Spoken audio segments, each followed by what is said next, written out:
Question number 7. If tension in the cable supporting an elevator is equal to the weight of elevator, the elevator may be, फिर cases दिए हैं, ऊपर जा रहा है speed बढ़ रही है, नीचे जा रहा है स्पीड बढ़ रही है, ऊपर जा रहा है यूनिफॉर्म स्पीड है, नीचे जा रहा है यूनिफॉर्म स्पीड है। तो ये चार में से हमें सही ऑप्शन सेलेक्ट करना है। ओके, देखो सिचुएशन क्या है। एक एलिवेटर है। Okay, suppose this is the elevator. इस एलिवेटर पे क्या होगा बच्चों बताओ? टेंशन लगेगा ऊपर की तरफ और नीचे क्या लगेगा? mg, that is weight. और क्वेश्चन में क्या दिया है? क्वेश्चन में दिया है tension is equal to mg। तो क्या यहां से मैं ये बोल सकता हूं कि net force on the elevator is zero? और यदि नेट फोर्स जीरो है तो एक्सेलरेशन क्या होगा? जीरो। इसका मतलब जो एलिवेटर है उसका एक्सेलरेशन जीरो है, और एक्सेलरेशन जीरो मतलब वेलोसिटी यूनिफॉर्म। और वेलोसिटी यूनिफॉर्म का मतलब क्या होता है बच्चों? यूनिफॉर्म वेलोसिटी मतलब जीरो एक्सेलरेशन, या फिर यूनिफॉर्म वेलोसिटी मतलब स्पीड भी यूनिफॉर्म होनी ही चाहिए। समझ में आया मैंने क्या बोला? तो देखो, tension is equal to weight, मतलब नेट फोर्स, टेंशन ने वेट को बैलेंस कर लिया, और टेंशन ने यदि वेट को बैलेंस कर लिया, इसका मतलब क्या हुआ कि नेट फोर्स इज जीरो।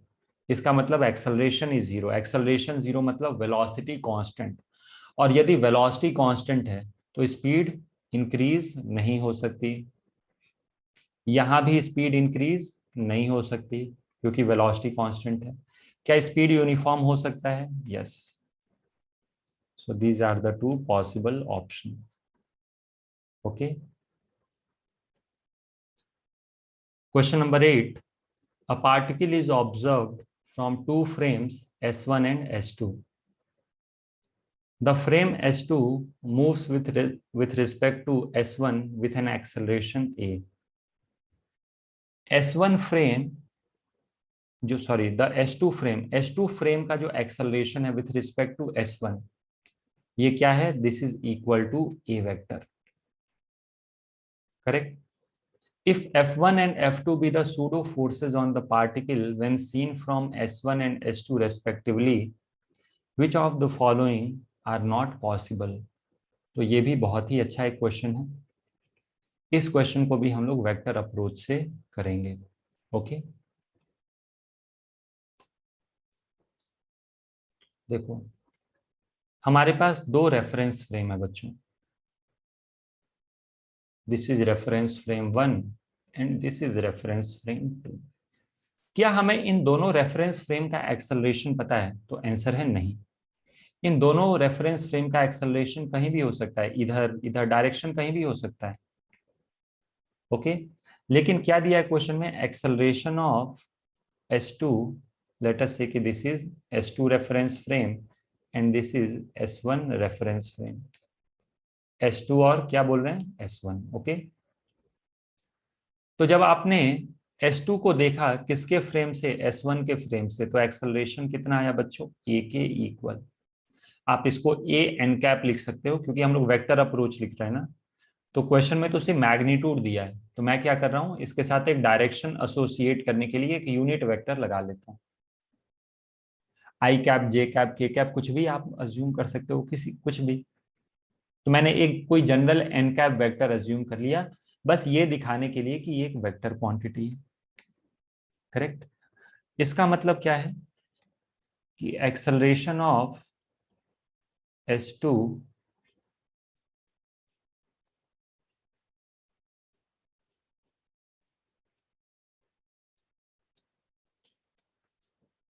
तो मैंने सिर्फ एक ही चीज लिखी, मैथमेटिकली इस चीज को लिख लिया। यहां पे क्या दिया है? क्वेश्चन में दिया गया कि इसका मतलब लिखा, the frame S2 moves with respect to S1 with an acceleration a। तो S1 के रिस्पेक्ट में S2 का एक्सेलरेशन मैंने यहाँ पे लिख लिया। अब हम लोग इस फ्रेम से एक पार्टिकल को ऑब्जर्व कर रहे हैं। करेक्ट। अब जब आप इस पार्टिकल को ऑब्जर्व कर रहे हो तो क्या करोगे, एक सूडो फोर्स लगाओगे। यस। देखो इस फ्रेम का एक्सेलरेशन कहीं भी हो सकता है, इसका मतलब ये मत समझ लेना कि दोनों राइट साइड में होगा, ये मैं सिर्फ दिखाने के लिए, रिप्रेजेंटेशन के लिए बोल रहा हूँ। ओके, तो ये क्या हो जाएगा बच्चों, this is acceleration of S2, sorry S1, and this is acceleration of. तो यदि S1 से देखोगे तो सूडो फोर्स कितना आएगा, तो सूडो फोर्स S1 से देखा तो ये आएगा F1। सूडो फोर्स क्या होता है, mass into acceleration of frame, acceleration of frame is S1 और ये हो जाएगा माइनस, क्योंकि जो सूडो फोर्स होता है उसका मैग्नीट्यूड होता है product of mass, product of mass of body and acceleration of frame और डायरेक्शन अपोजिट। तो इसीलिए बच्चों मैंने एक माइनस साइन लगा लिया है। जैसे मान लो कि मैं आगे जा रहा हूं 2 मीटर पर सेकेंड स्क्वायर से, यहाँ पे एक ऑब्जेक्ट है,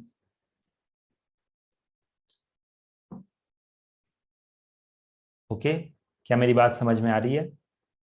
तो इस ऑब्जेक्ट पे सूडो फोर्स किधर लगेगा, इस वेक्टर के अपोजिट, दैट इज मान लो इसका मास है 2 kg, तो लगेगा 2 × 2। तो इसीलिए बच्चों मैंने यहाँ पे एक नेगेटिव साइन दिया, क्यों, क्योंकि जो सूडो फोर्स होता है वो एक्सेलरेशन ऑफ फ्रेम के अपोजिट लगता है। F2 क्या होगा बच्चों बताओ, F2 will be equal to -m × correct. अब यदि मैं F1 - F2 करूं, F1 - F2 करूं, तो ये माइनस आप कर लेना, this will be equal to mass, this will be acceleration of S2, क्योंकि आप ऐसे समझो ना ये नेगेटिव साइन है, जब यहाँ पे माइनस आएगा ना तो ये बन जाएगा पॉजिटिव, इसलिए ये S2 को मैंने लिख लिया पॉजिटिव। ओके, तो ये आ गया बच्चों F1 - F2। अब ये F1 - F2 क्या होगा, देखो AS2 - S1 तो मैंने यहीं पे निकाल लिया था, this is AN cap, AS2 - AS1 क्या है, A, तो ये बच्चों आ गया मेरे पास F1 - F2।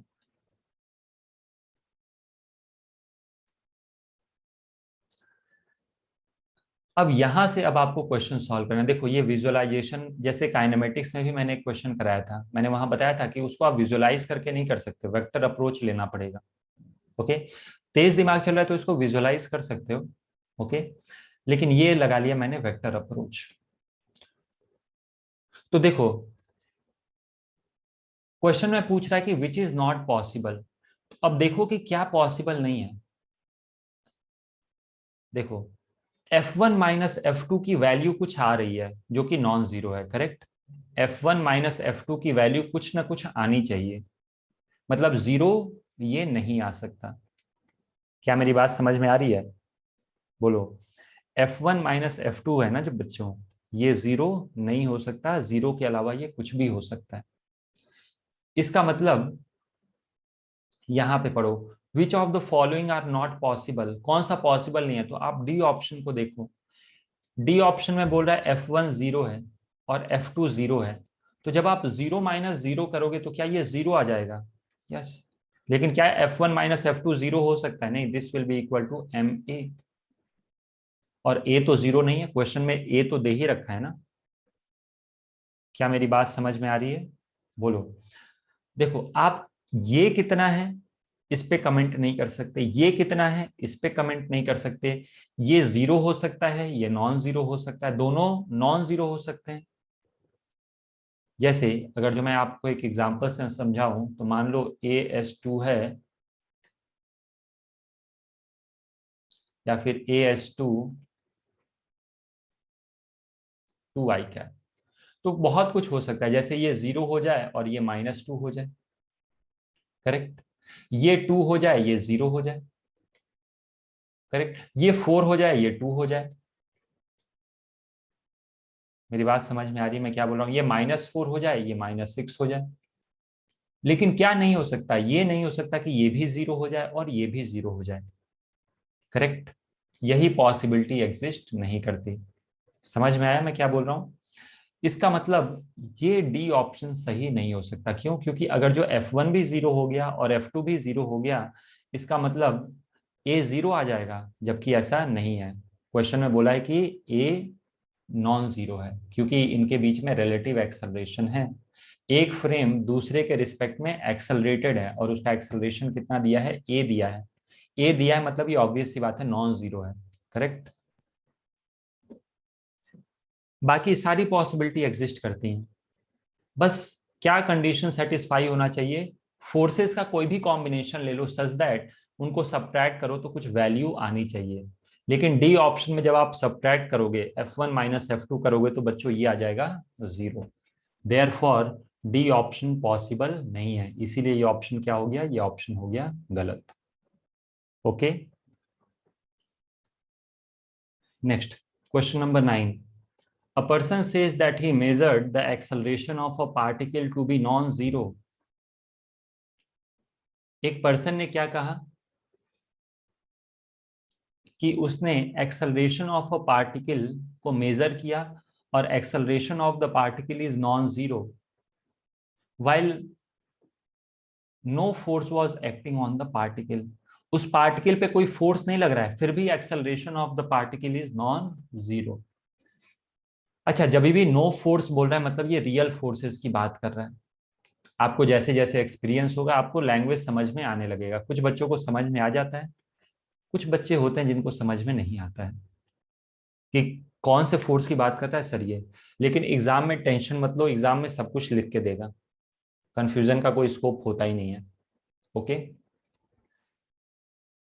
तो क्वेश्चन में बोल रहा है कि एक पर्सन ने मेजर किया कि एक्सेलरेशन ऑफ पार्टिकल है नॉन जीरो, मतलब पार्टिकल एक्सेलरेट कर रहा है लेकिन उस पर फोर्स लग रहा है 0।